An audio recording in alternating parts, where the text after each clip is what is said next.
Good morning.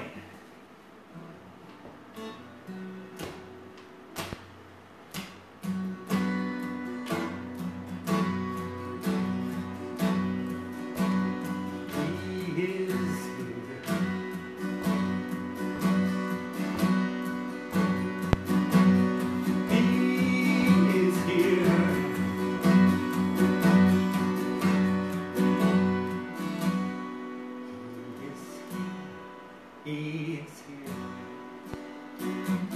He's moving among us. He is here. He is here because we gather in His name. He is here. He is here. And He wants to work a wonder yesterday and today.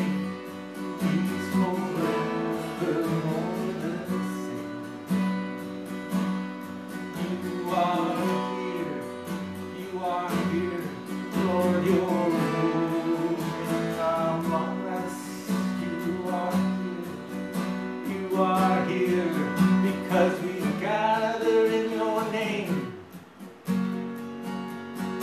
You are here.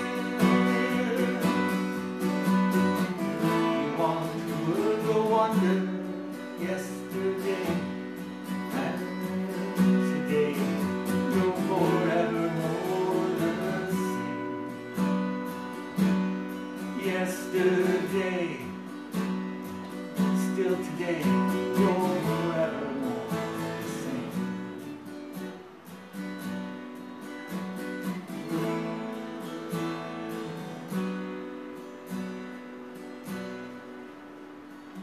Why my mind, Lord, make me still for you. Calm my restless heart, Lord, make me more like you. In my mind, Lord, make me still on my restless heart, make me more like you. Raise up my hands that are hanging down, strengthen my feeble knees.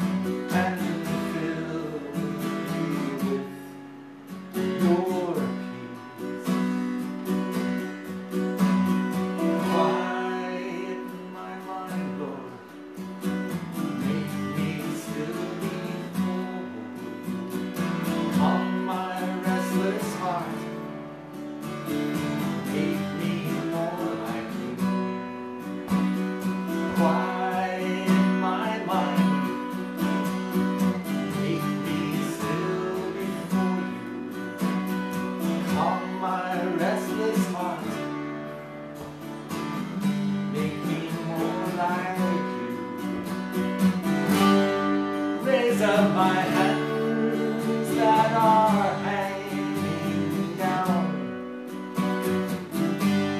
strengthen my feeble knees. May your love and joy abound.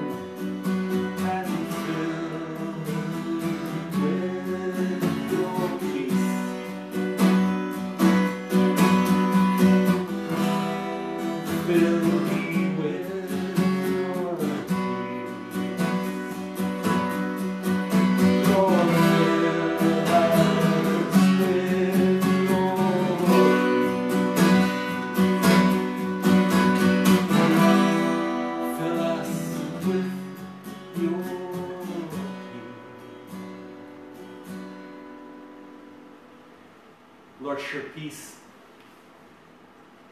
it surpasses all understanding. As we gather in your name, I don't understand how that works in a time of pandemic where we're in so many different places right now, and not everyone is able or desires to watch this time right live, right now. But later on in the week, in a far different place, we can meet in your name. Lord, help us to know what that means.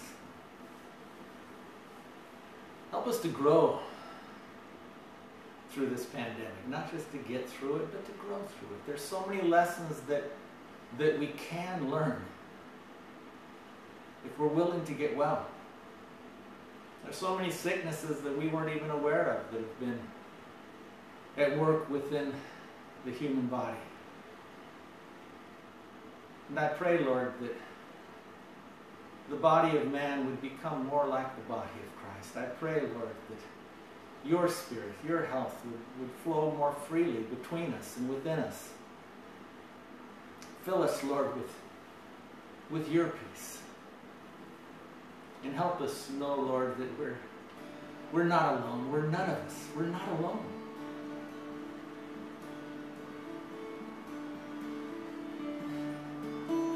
In my thoughts, I can dream the days when we'll all be together in the sweet laughter we will live, without pain, without sin, without fear.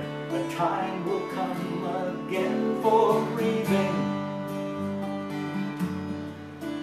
that our time has slipped away. And I know that day is brighter than this dream. And I know that heaven is higher than my hope. And I know I can't think more than God can make. And so I think of you. And you sing love to me. In my thoughts,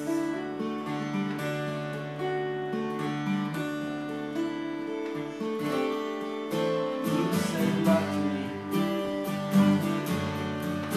You said your love to me. In my thoughts, we can dream of days when we'll all be together. Sweet laughter we will live, without pain, without sin, without fear. The time will come again for breathing, that our short time has slipped away. And I know that day is brighter than this dream. I know that heaven's higher than my hopes. And I know I can't think more than God can make. And so I think of you. He sends your love to me in my thoughts. Lord, you know our needs. We cast our cares upon you. You care for us.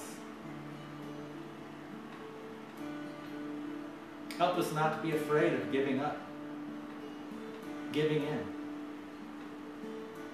Compromise as the language of love. Finding a road on which we can walk together rather than just self-righteously divide and split. Lord Jesus, teach us of your way. The narrow way that broadens the heart, that broadens the mind. I surrender, lifting empty hands to you. This is all you've asked for. Help my heart to bring you full surrender. Into your gentle hands I fall. Here I hit the bottom. Here I find my hope in you, Jesus. In you, Jesus. Loving you, leading me. In you, Jesus. In you, Jesus. Trusting you, teaching me. I surrender.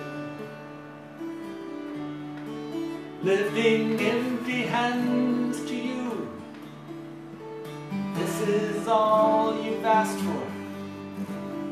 Help my heart to bring you full surrender.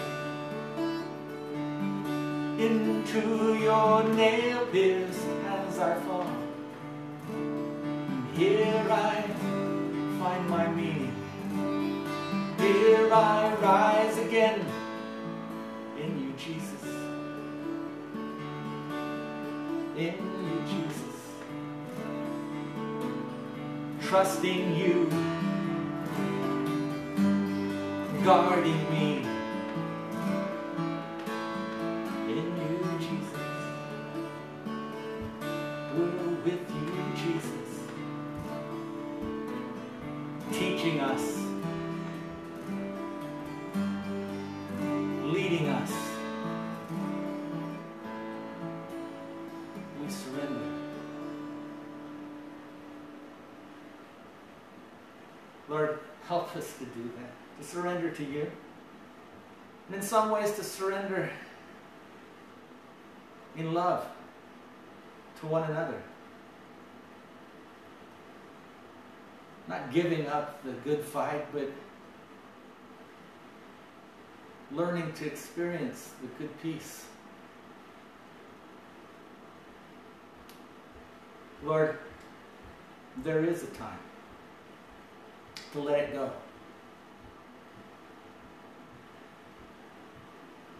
Help us, Lord, to let it go.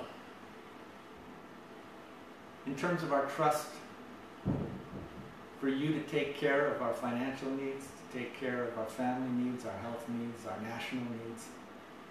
All those things that concern us so often. Help us, Lord, to rest in you. In Jesus' name, amen.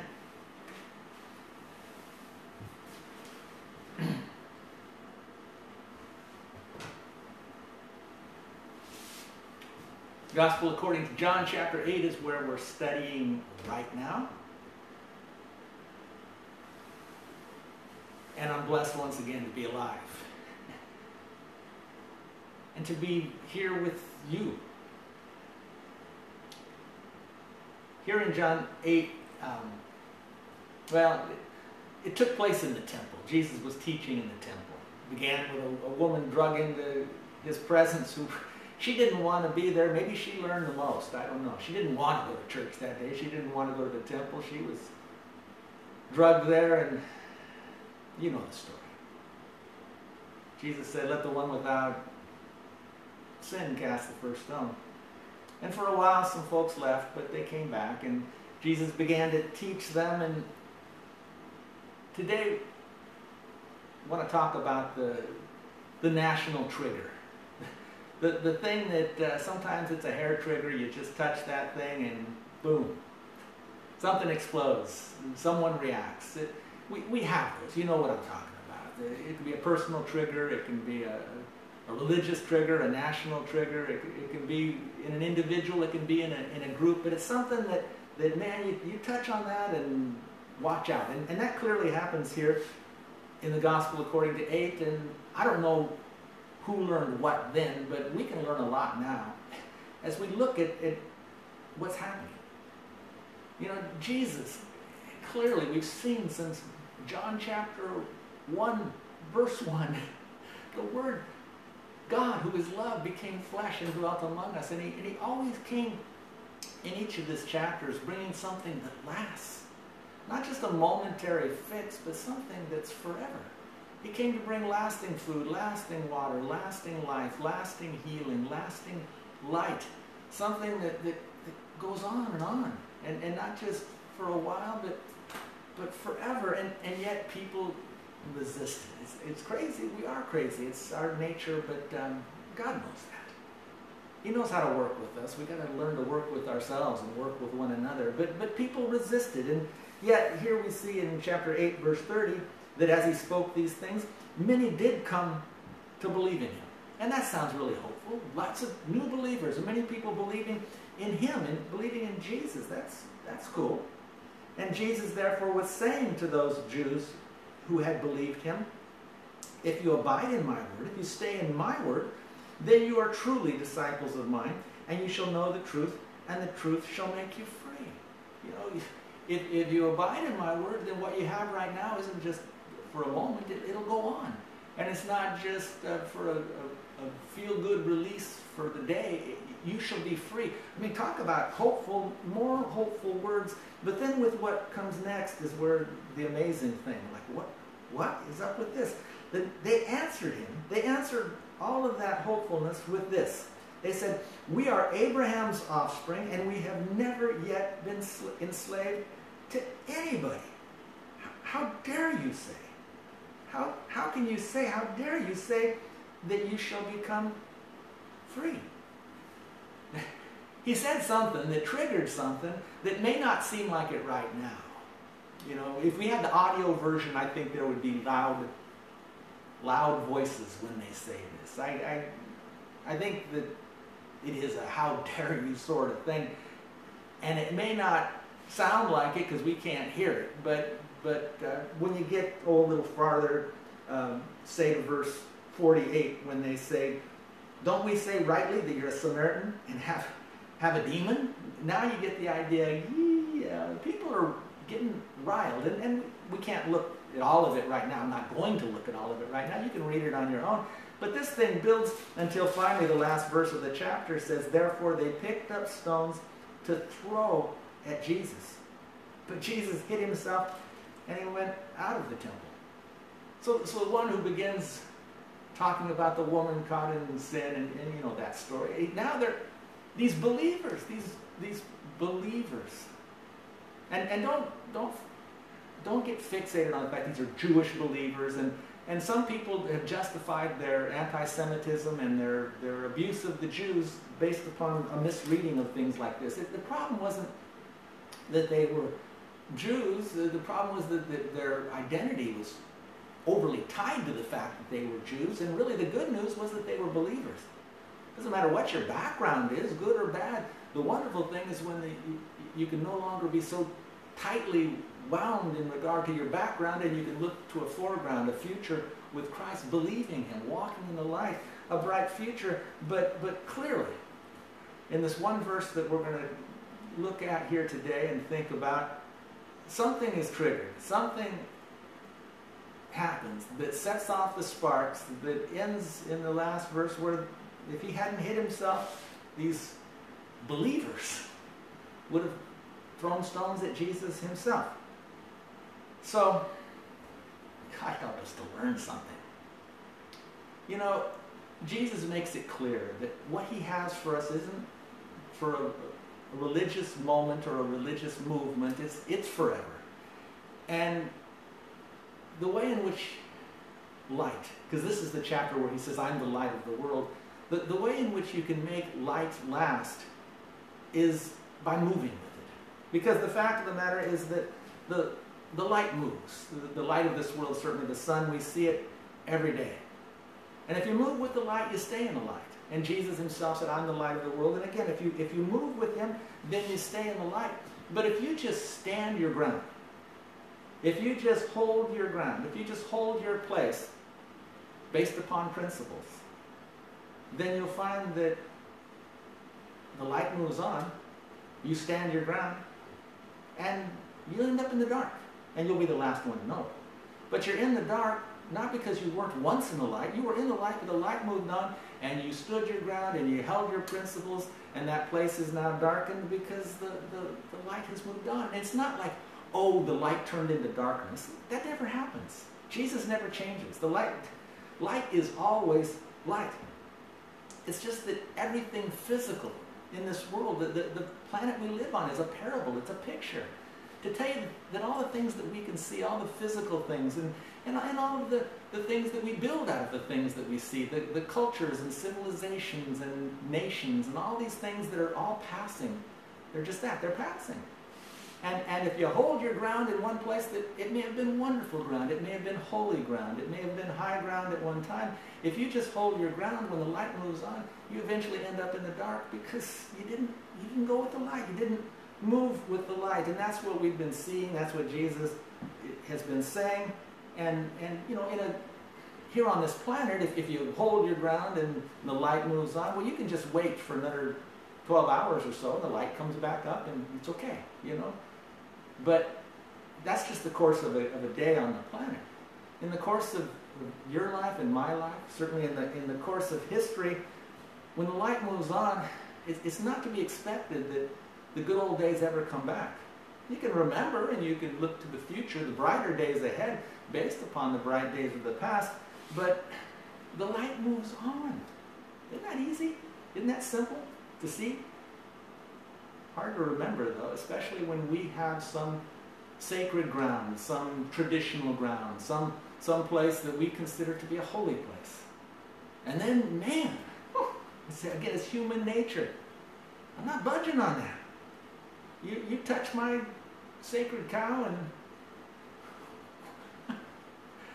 You know, the Middle East, it was clearly once the Holy Land. God met with men and women there, and there were places like Bethel.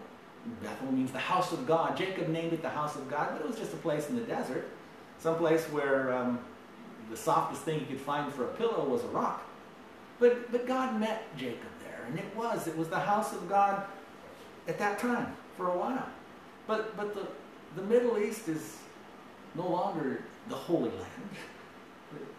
The Holy Land can be any land or any place where anyone meets with God and experiences the light and then moves with the light. And the light is always the same. It's always Jesus. And the fruit of the light is always the same. You don't have to wonder, am I on the right track? Love, joy, peace, patience, kindness, goodness, faithfulness, gentleness, self-control. If that fruit is coming forth, if you see that fruit, you know, you can't be far off. But moving in that light, moving in that way. Not, this is the Holy Land, let's fight for it. No. The light's moved on. I mean, the first time you experienced, or maybe the fullest time, the best time you ever experienced the closeness of God in your life, you could have been, you know, sitting on a sofa, like my holy guitar is sitting on this holy sofa. I mean, you may have been sitting there after a terrible time. You may have been sitting there weeping and wondering what your life was going to be after this. You may have been totally distraught.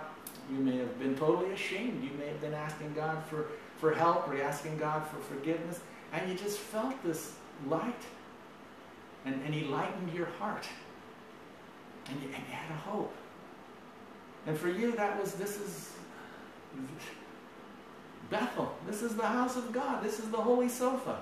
This is the place. Great. But you know, at some point, you got to get off your sofa.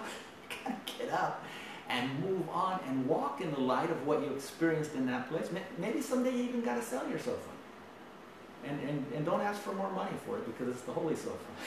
It's just, the light moves on.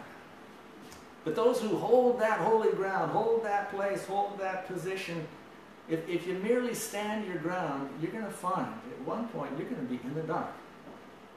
And you're thinking that you're fighting a holy cause and you're not. The need is to move with God. Again, as Jesus said back in verse 12, I am the light of the world. He who follows me will not walk in the darkness, but shall have the light of life. And so here in verse 31, Jesus makes it clear that the ground in which we're to walk is His words, the words of Jesus. that's the ground, not that we stand and defend. We don't stand and defend his words. We walk in his words. It's a ground we walk in. Or like the analogy a few weeks ago, it's a lane that we drive in. We move, we keep going, but it's the words of Jesus. And again, best place to see that, at least summarized, best place, Matthew 5, 6, 7, Sermon on the Mount. Begins with the Beatitudes, blessed are the poor in spirit, blessed are the peacemakers. Where it talks about loving your enemy and praying for those who despitefully use you. Place where we're taught that we are family. We all, God so loved the world.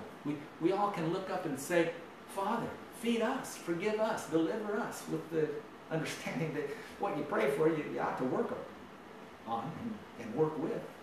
But it's an us thing. It's the whole teaching there about don't worry about tomorrow. Don't take anxious thought. Seek first the kingdom of God and his righteousness. Don't judge unless you want to be judged. All of those foundational principles that are there, those are the words of Jesus. And they're not limited to one nation or one place or one time or one civilization even. Talk about words that you can go with you anywhere you go. Whether you've got a situation that you would like or maybe one that you certainly need to work on and improve. Whether you've got a government that you feel like you can go along with or not. The words of Jesus, turning the other cheek and going the extra mile. Spoken in a time when Rome was ruling over Jerusalem. Those words are timeless. And so Jesus made it clear. He said to the Jews who had believed in him, if you stay in my word, you stay in that lane, then you really are disciples of mine. And then you'll know the truth, and the truth shall make you free. Aren't those wonderful words? I love those words. They're very helpful words to me. They're beautiful words. Enduring light. This doesn't just have to be a aha moment or a buzz for the evening. This can keep going. Just keep going in my word. So all of that, but then verse 33, they answered him saying, we are Abraham's offspring. See, this is them. That's not me. This doesn't trigger me in the least. I got my other areas. So do you. But for them, they're Jews. And they said, we are Abraham's offspring. We have never yet been enslaved to anybody. How dare you say that you shall become free? Like I said, something happened. And a lot of times we refer to that as being triggered. And something triggered these people at this point that later it'll build. We'll be looking at it for I don't know how many weeks. But something happened. Sparks started to fly within their hearts and minds. And again, by the last verse, they're ready to throw stones at him. And Jesus, wasn't his time to die. And it was going to be on the cross, not under the stones. So he hid himself. That's wise. But the fact that they got so ticked off, the fact that they were so triggered, it wasn't Jesus' fault. Which is easy for us to say because we don't believe that Jesus had any faults whatsoever. So that helps, because otherwise, if it was me, I'd feel like it was my fault. I'd feel like, what did I say? What did I do? And since I'm not Jesus, that's a good thing. That's good for me to say, well, because a lot of times maybe I have not been careful. A lot of times maybe I have been rude and a klutz and insensitive and not attuned and not listening and all that sort of stuff. Because you know, I hope you know, that a lot of people have a lot of scars. A lot of stuff that's happened to them, a lot of stuff that's hurt them, a lot of stuff that Jesus will help them. He'll help each of us to get over those things, but they haven't gotten over it yet. And if you say a certain thing, or it reminds them of something, or it touches on one of these touchy areas, just like a person who's been wounded and it's still really red and sore, then it'll set them off. And you see the reaction, you hear the loud response, you hear the words coming back at you, and you think, man, what did I say? And if you learn to love, God help us learn to love, but if you love people, then you learn to be careful. And careful in the sense that you care for them. Not careful like fearful, like, whoa, walking on eggshells, I better be careful because you're crazy. No. You're hurt, obviously. God help me to care for you. And therefore to be careful and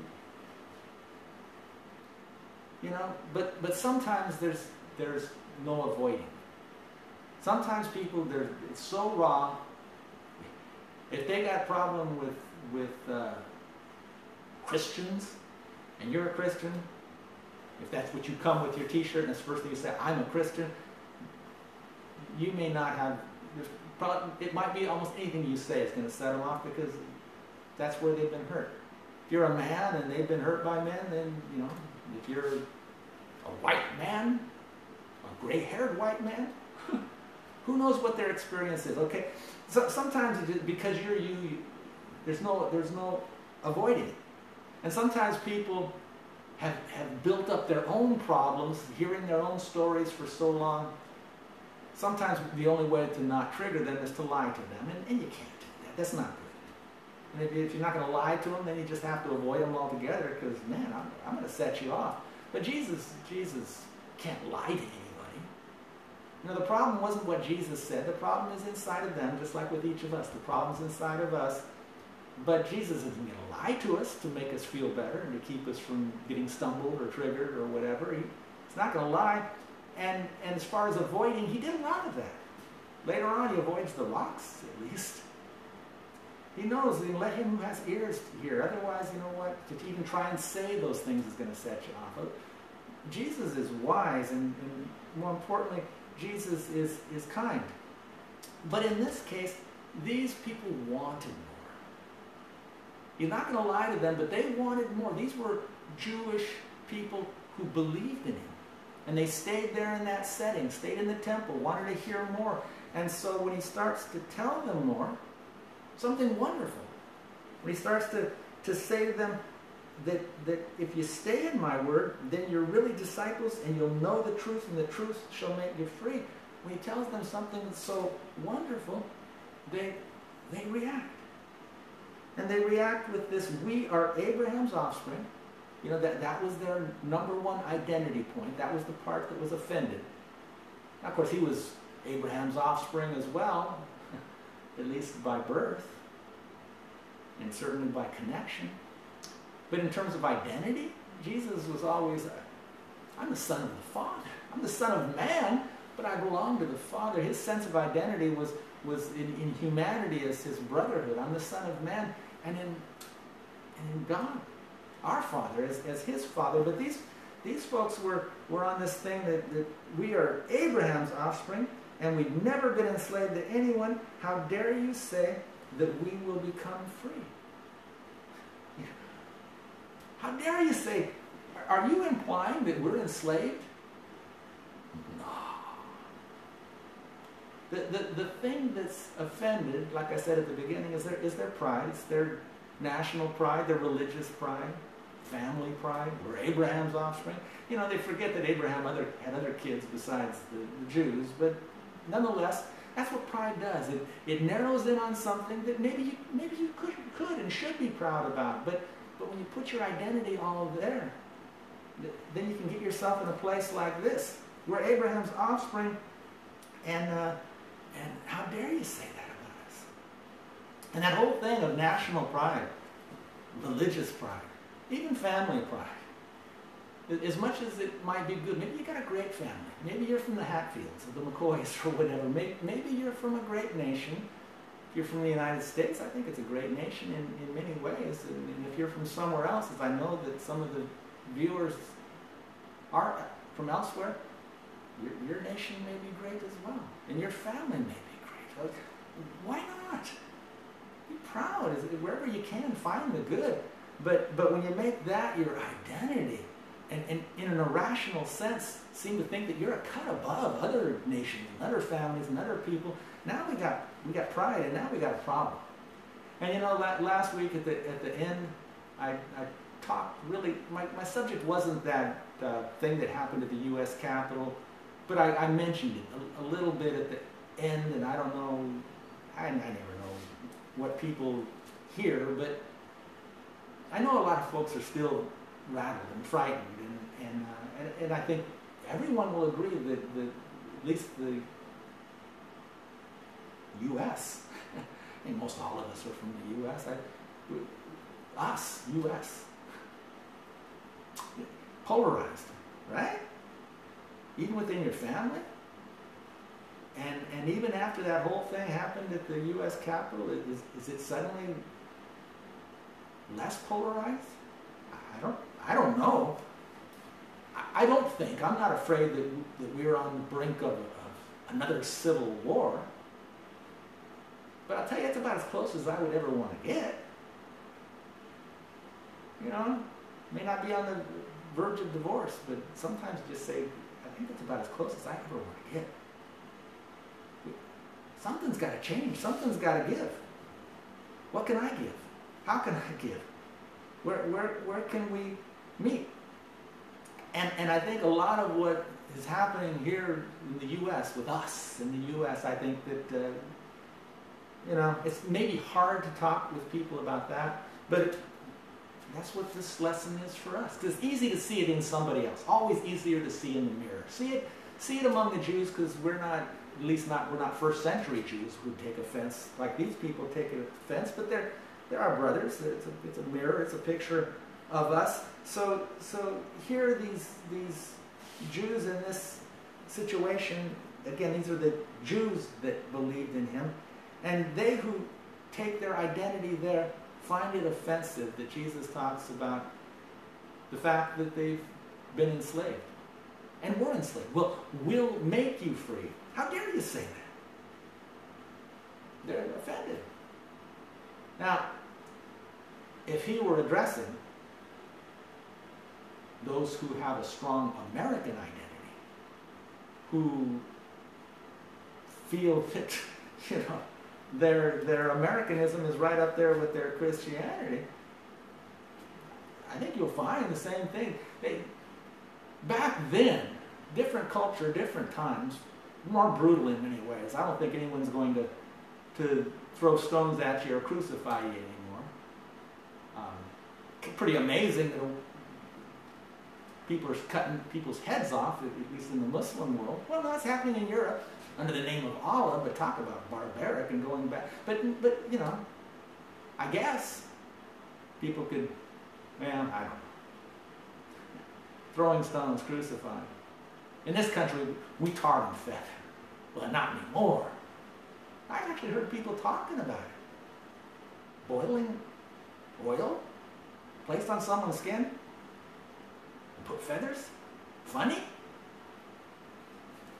You know, justifying study history, at any rate. He touched on their national identity. And it is a touchy subject. And it's a touchy subject in the same way that it would be, and this is not just about national stuff, national triggers. This is true of any triggers, anything that you may be the reactive one, or you may encounter someone you love very much who's very reactive. But here's the truth about it. The person who gets all fired up is often very frightened, is often very threatened, is often very insecure about their identity. They identify with something and they're not all that secure in that identity, and you feel that they're threatening and you're insulting, and they've been taking that for a long time, and they're ticked off, and they come at you and you know, no, they may not even tar and feather you, but it looks like they're going to tear you limb from limb. And they're scary, and somebody says to you, don't worry about them. They're scared of you. I don't think so. I'm scared of them. But you know what I'm talking about. It's that whole thing, and it certainly is true with these folks, because you hear it. You don't have to hear how loud they were. You can get the volume in their words. We are Abraham's offspring, and we have never been enslaved to anyone. Those are loud words. The tone is loud. Whenever you're over the top with your words, whenever you say things, I mean, of course, you hear it all the time on TV, and the talking heads and the people who are arguing for whatever. They use these words that come on. It's just over the top. It's hyperbole. It's bombastic. It's incendiary. It's just them fighting words. We have never. Never's a great word. I like never. words are supposed to mean something. Never been enslaved to anyone? They know their history. You know their history. Everyone knew their history. These are Jews. Where does the story begin for them as a nation? They went into Egypt as a family and enslaved for how many centuries? They knew their story. You read the book of Judges. Philistines, all these different groups around them who were ruling over them in some way. Later on with the Assyrians taking captive the people to the north, and the Babylonians taking captive the people to the south. And right now, of course,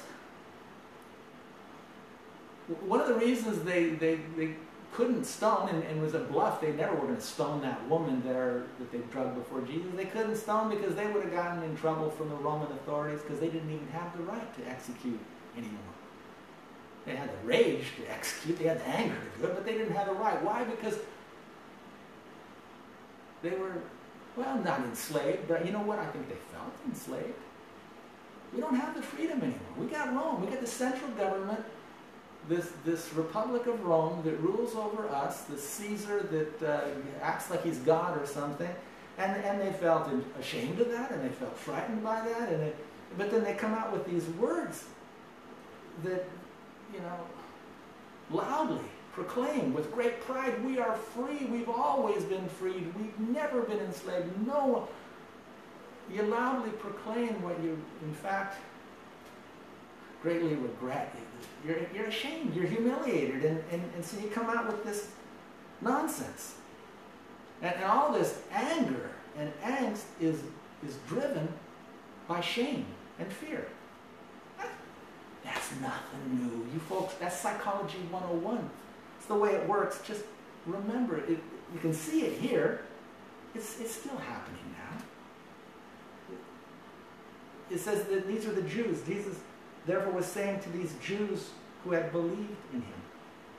They had believed. It says back in verse 30, he spoke these things, many came to believe. Being true believers doesn't mean being true disciples. It doesn't say that they're not believers. It just says that what you've enjoyed for a while believing, it can keep going on. But you have to learn to be more than just believers. You've got to learn to be disciples. And the way you do that, Jesus said, is you've got to stay in my word. Not keep your word, keep my word in you. I mean, keeping his word in me might just be a traditional thing, might just be a mental thing. I may have a great memory. I remember his words. Some of us, man, may have a mind like a sieve. I don't remember exactly what he said, but I know what he meant. And I'm going to walk in patience and kindness and self-control and goodness. And I'm going to love my neighbor as myself. And those sorts of truths, those are the words of Jesus. And Jesus was saying to these Jews, as he would say to us Americans, as he would say to people in Lithuania or Russia or Zimbabwe or wherever, he would say, you know, a lot of your national and cultural and family traditions that may serve wonderfully in some ways, oftentimes you're going to have to be broadened in regard to those things, and the way that you become more free and broadened and liberating and letting go. The way that you become more broad is you become more narrow on my words. Of course it's a narrow road. But who painted the lines? The narrow road is the Sermon on the Mount. If you narrowly follow the Sermon on the Mount, if you narrowly follow the Sermon on the Mount, I believe you will become much broader and liberal in your approach to a lot of other lines that have been painted and rules that have been written. And you'll be able to go along with a lot of things that may not be all that good. And I'm not saying that you go along with the Nazis when they're putting Jews in the... No, there are times when you cannot support cruelty. You cannot support torture. You cannot... But a lot of stuff, you may not agree, but you go along not because you're a coward, but because you're following Jesus. Because that's what the Sermon on the Mount says. It teaches you that there's a stronger way and a higher way. And the way to be a disciple is to not just have the words stay in you, but you stay. Your walk, your life is in the words of Jesus. The Sermon on the Mount. The gentle stream that begins in the Sermon on the Mount and it broadens and widens and is just like that river that flows from the throne in Ezekiel's vision. That gentle stream from the Sermon on the Mount, you follow that. And it will transform your heart, transform your life, and transform the world. I believe that. But it's the high ground of the Sermon on the Mount, not Mount Sinai. Not the thunder and lightning. It had its time. It served its day. I'm not saying that the Ten Commandments don't apply, but as far as the Sabbath keeping in some aspects of it, certainly there's a whole bunch of commandments and traditions and things that were very, very, very important to these religious Jews that Jesus made clear. That's fine for you, but don't forget mercy and compassion. And you know what? You've got to be broader in regard to these things. This whole deal about healing on the Sabbath, it's just, come on, guys. Jesus says, it's my word. I appreciate the Bible, but you can readily justify slavery and genocide from the Old Testament. Of course you can. Don't say you can't. You can if you just stick with the Old Testament. Come on. Of course you can. But we don't just have the Old Testament, do we? We have the words of Jesus. It's the words of Jesus, not the words of Moses. Sermon on the Mount, not Mount Sinai. May not be a big issue for you. Again, we have our own issues. But for these folks, they're ready to throw stones at him at the end. These were Jews who believed in him. Other believers have other struggles somewhere else. We all have our sacred cows and our special traditions. I don't know what he talked to the Samaritans about when we saw back in chapter 4. A whole bunch of Samaritans came, a whole town full. He spent the day. I'm sure his teaching was very much like the Sermon on the Mount, because those words are universal. They apply to everybody. But they had their issues. Certainly their issues with the Jews, and their issues about which mountain. Is it Mount Gerizim, or is it Mount Moriah? Which is the holy mountain? That's not the point. And even the Romans were already beginning to believe. You see how Jesus was. He was the same toward everyone. And you had Roman soldiers and Roman centurions seeing his kindness, being beneficiaries of his healing touch. And they too, not just Jews who believed in him, but Samaritans who believed in him, and Romans who believed in him, and soldiers who believed in him. And if you look at the world in which they lived through the lens of a Roman's eyes, a Roman soldier's eyes, we're looking at the same world, but we have two totally different worldviews. And Jesus is saying, look, you guys got to learn to love each other. But you look at the world they lived in through the lens of a Roman's eyes, a Roman soldier, and hear this whole thing. If they were somewhere around, of course they couldn't be in the temple, in the court of the Gentiles, but that was where the bazaar was. But anyway, if they could overhear this nonsense, these people being enraged, we've never been enslaved to anyone. From their standpoint, they would have thought, a Roman soldier may well have thought, enslaved? If they believe that these people are reacting because they feel so offended by the Romans, then plenty of, man, I would not want to be under Roman rule. Please don't get me wrong. But through the lens of someone who was a Roman, looking at the world as it was, real politics, the real world as it was, their thinking would have been, you resent us? Yes, we have the power, but power for what? You think you're slaves? Do we beat you up and make you? Once in a while they would have someone carry, the soldier would have someone carry their equipment for a mile. And Jesus said in that case, go an extra mile. They'll learn something. They'll learn love. But from the eyes of a Roman soldier or a Roman centurion, they would have thought, you're not enslaved, you're in fact protected. Because you know what? There are bigger and stronger nations all around you who would make mincemeat of you, if they could. You know, and you look at the history of Israel, and that happens. You know, it's survival of the fittest. You know, you're the big bad nation now, but maybe something happens and then someone else beats the tar out of you, and welcome to world history. And from the standpoint of a Roman, they think, yeah, we're powerful, but there's something we call Pax Romana. There's the Roman peace, and you know what? The world has never known peace. Now, again, I'm not selling this. I'm not talking as a Roman. I'm not. I agree with Winston Churchill that democracy is the best form of, no. His quote is, democracy is the worst form of government, until you consider all the alternatives.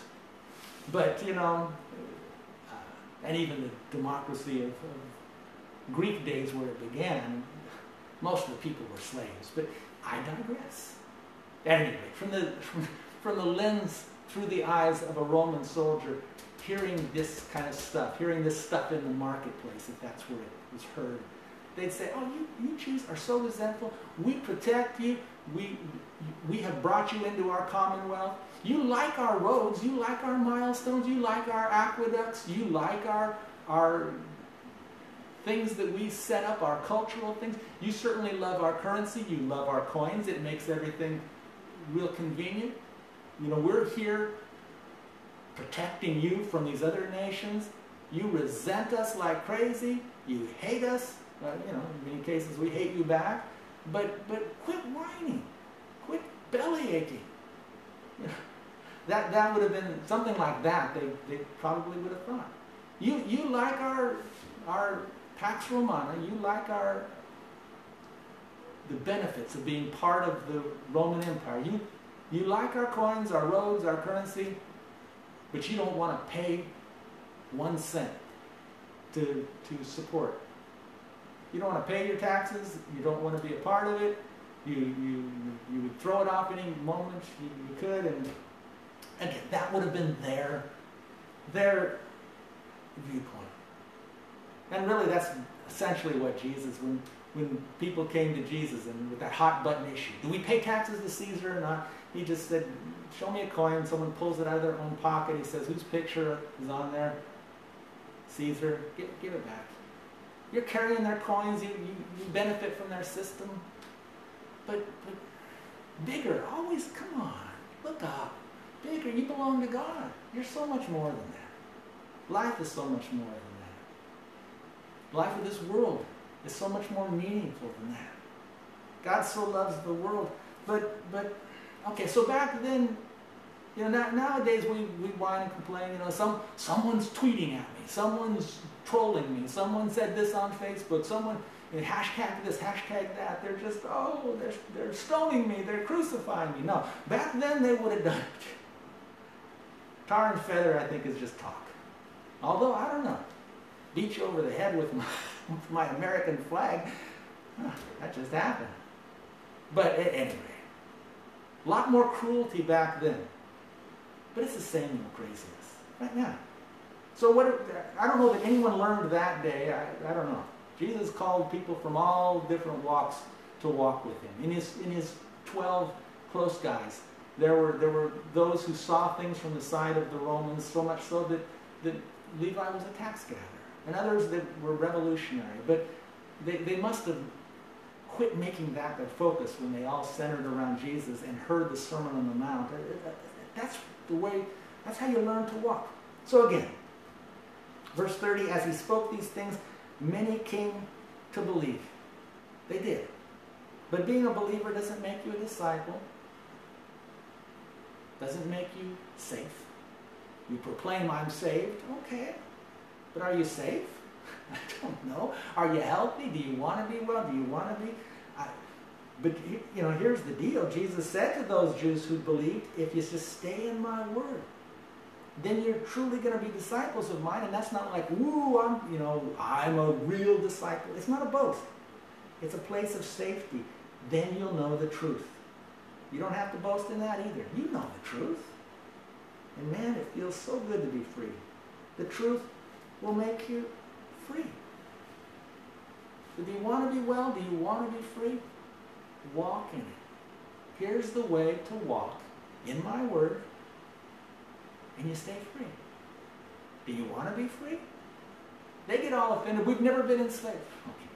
Do you want to be free? Do you want to stay free? It's just like the guy in chapter 5 that's paralyzed. Do you want to walk? Do you want to get well? Do you want to be free? And their response, again, this could be our response on something else. I hope we're learning from this. They answered, we are Abraham's offspring. We have never been enslaved to anybody. We're just that great, always been that great. That's who we are. How dare you say that we're going to become free? That's crazy. Really. You know their history from Egypt to Rome. How dare you say that? We have this mythical history in our head, this glory story of who we've always been. Come on, you're people. You got problems just like the Samaritans and the Romans and the Greeks and everyone. We all got problems. Do you want to be free? How dare you say? Do you want to be free? Do you want to walk? Really, this is as though Jesus came to that guy who was paralyzed there at Bethesda and said, do you want to be free to walk? Do you want to be free to walk? If he had responded, how dare you say? Are you implying that I'm stuck here? You think that I couldn't move when I wanted to? You think that I'm not free to get up and go? This is Bethesda. This is the house of mercy. Don't mess with my mercy. I'm staying here. I'm not stuck here. I'm staying here. This is holy ground. This is a good place. I'm going to hold my ground. I'm going to just stay right here because this is the good place to be. How dare you say that I might be paralyzed? How dare you say that I'm somehow sick, that I might want to be well? I hear that. I see that in my mind. I see a Monty Python scene. I think it's absurd. Jesus coming to this guy and this guy justifying that, how dare you say that? I'm not messed up. How dare you say that? And Jesus answered this saying, truly. In fact, it's a double truly. Truly, truly, I say to you, everybody who sins is the slave of sin. Wow. We've all got problems, don't we? Everyone. Everyone is enslaved somewhere, to something, to some extent. Everyone. That's a lot to think about. Next week we can talk about it a little bit more because it's a lot there. But don't wait for me to tell you what I'm thinking. Think about that. Do you want to be free? Do you want to be well? What's it going to take? Where do you put your focus? Whose words do you walk in? And do bear this in mind, because a minute, sin is one of those words that's like a buzzword. And, sin means to fall short. Who doesn't? To fall short, to miss the mark, to not hit the bullseye. One day, this is the wonderful truth, one day we won't fall short, we won't miss the mark, we will be free, not because it's written in stone, it's written on our heart, and man, we'll do everything right because we want to do everything right. We'll treat everybody right because we'll want to. That's my heavenly hope. One day that'll happen. The heavenly road that takes us that direction are the words of Jesus. There in the Sermon on the Mount, Jesus said, be perfect, be complete, as your heavenly Father is perfect and complete. We're not there yet, but that's the aim, that's the goal. I want to be full, I want to be complete. I don't want to just keep falling short. Not in a perfectionist sense, in terms of performance, but in terms of what I was designed to be. Gosh, that's not a threat. That's not a legal, man, I'll never make it in. That's a promise. I'll help you make it in. Do you want to be well? Do you want to be really, really free? No government can give it to you. Nothing outside of you can make that happen. But inside of you, you can find it. I believe that. We can have perfect freedom. And someday we will. Until that day, the real problem between us is the problem within us. That's where you do the work. Your mind and your heart. All of your scars and wounding and reactive places, all the places where we all fall short. Letting the words of Jesus work within you, and then working on. Like I said last week, disciple is the same word from which we get mathematics. You just take his words and take your troubles and start plugging it in and approach it in a new way with love and forgiveness and kindness and in a whole new way approaching these problems. But the real problem is within us. Because whenever you're afraid, whenever you're ashamed, and then you go into some sort of a clique or a cult or a bigger group where now I feel bold and I feel the cult mentality or the gang mentality out on the streets, it's not a whole lot different than what I see in a lot of the party spirit, where I get my identity from this bigger group and then I lose my real identity of who I am as a person. And it all starts with being afraid. I'm afraid of the changes that are happening. I'm afraid of where this world is going. I'm afraid of what's going on with the government. Or I'm ashamed in regard to the fact that I know I fall short. I see my own sin, and I'm ashamed. And then out of that fear and shame, then comes this anger and this defensiveness. So, you offended me. You triggered me. Well, why the defensiveness? What's going on? And again, it's not for someone else to ask you. They may in their own mind, whoa. But ask your Heavenly Father and ask yourself. And it's so easy to get in this place where I feel safe here and everything out there is scary and I'm going to stand my ground and I'm not going to budge. And no, I'm not paralyzed. I'm free, but I ain't budging. I ain't moving. Even when kindness would tell you to move. Even when gentleness would tell you to move. Even when the word of Christ would tell you to not judge and to turn the other cheek. A lot of folks afraid. Afraid because they haven't experienced the love of the Father inside of themselves and known the freedom. The freedom of letting go. The freedom of saying, it's not my problem. I care, I can pray, but I've got to deal with my problems. A lot of folks are afraid that if they let go, if they give in, if they compromise somewhere, if they say, okay, I'll meet you halfway, you see it through your worldview, through these set of eyes, and I see it through mine, but we'll never see eye to eye. A lot of times it's just a fear that, if I do that, if I start to budge, if I start to give ground, that I'm going to be enslaved to my spouse. I just know it. My wife's I'm not going to be that way. I'm going to be enslaved. I'm going to be enslaved to the government. They're trying to take away my freedoms. I'm going to be enslaved to my boss. I'm working as a slave. He doesn't give me my 10-minute break. The law says. And all of this fear that maybe if I move a little bit more toward the Sermon on the Mount, that somehow I'm going to lose a little bit more somewhere else. And this whole idea of it's the other guy, it's the other group, it's the other. They're the scary ones. And Jesus, of course, comes and says, I love y'all.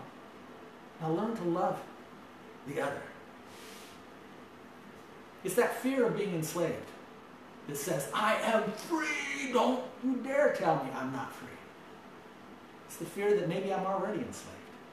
It's the fear that maybe I'm already not enough. And it's that fear that then causes the rage and the reaction. But the good news, of course, the gospel is, you can let go. You can compromise. You can let go. You can give in. You can see eye to eye. You can meet halfway without being enslaved and without saying, well, that must mean everything that you see is right.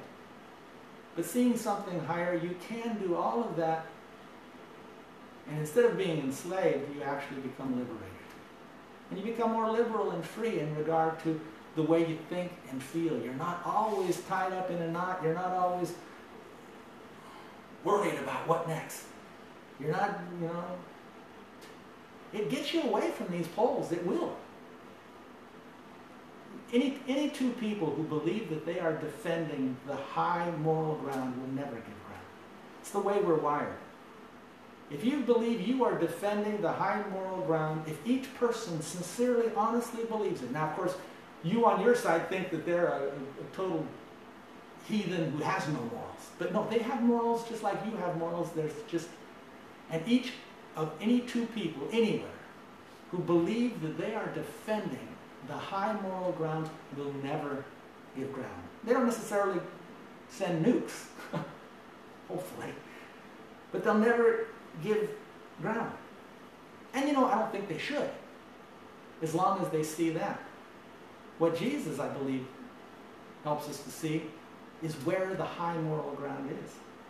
It's not this mountain or that mountain. It's not Moriah or Gerizim or Sinai. It's the Sermon on the Mount. That's the high moral ground. Don't give in. Hang on to that. That's the high moral ground. That's where it lies. Remember that movie, Chariots of Fire? As I was thinking through all of this, I thought of that movie because I love the movie. In fact, when I first started teaching through the Bible, and that was a popular movie in that time frame. And we even put words to that song. Da, da, da, da, da. You know, what was it? I rise up to worship, I stand to proclaim the King of all glory, Christ Jesus, his name. I don't know where the words came from. We put words to that, you know, come right on my life, Lord Jesus Christ. And in my mind, there was all the, you know, Eric Liddell was a very admirable man. You know, but so was Abrams, each in their own way. It's a great movie, I think. You know, one guy running fast as can be out of anger and resentment and something to prove. The other guy with a different kind of firework within him. But each in their own way. You know, fast, but that's not the point. It's not who won the race. It's what's driving it. And why I think of that is not really anything I've said so far. That was just like, oh, well. I think of it because in that movie there was this whole deal of don't compromise, don't compromise. And there was one of the preachers, you know, Eric, don't compromise is the language of the devil. You know, don't compromise is the language of the devil. And Eric Liddell just torn by all of that. And his sister, you know, she loved him. But she was all watered up in these little religious knots. I'm worried for you, Eric. I'm worried for you with your mission to China and everything's good. And you know what the big deal was? Running a race on a Sunday in the preparation for the Olympics. I say it with that kind of tone because we're now, 90 years later, 80 years later, whatever. We're living in a different era. That seems absurd. But that was a big deal. Not as big to Eric Liddell, but at the time. And you find a way to work with it. But Eric Liddell, even thereafter, he was a good man. Good things work. The Sermon on the Mount was certainly at work in his heart. But some of this other stuff, you know what? Compromise is the language. Compromise is often the language of love. It's like, you know what? We don't have to. Let's just find some middle ground here. You know what? I got a Roman coin. I'll pay a Roman tax because I use Roman coins. I live here. This whole, you know, oh well. I'm going to get off. Don't compromise the high moral ground. It's the Sermon on the Mount. It's still far, far, far over my head. But I lift up my head. I lift up my head. Lord, I look to you. I do believe that love will win. I do believe that freedom will come. And I know, Lord, that it starts with each of us. The kingdom of heaven is at hand. And the kingdom is here, in the heart of everyone who would want to be well. Lord Jesus, you've given us the key. Lord, you are the door. To believe you is not just to be a believer. It's to trust you. And to believe doesn't suddenly make me safe. I may be a great danger to myself and others because of my beliefs. It's the way it's been in history, Lord. I pray, quite frankly, it's been that way too much in my own life. I regret sometimes things that I've said and done, and I did it in your name, but it didn't mean it was your nature. But God, help us learn. Father, feed us. Father, forgive us. Father, deliver us. How blessed we are to be in this world. How much there is to focus on that's good, and how many things there are to work on that we can make better together. In Jesus' name, amen.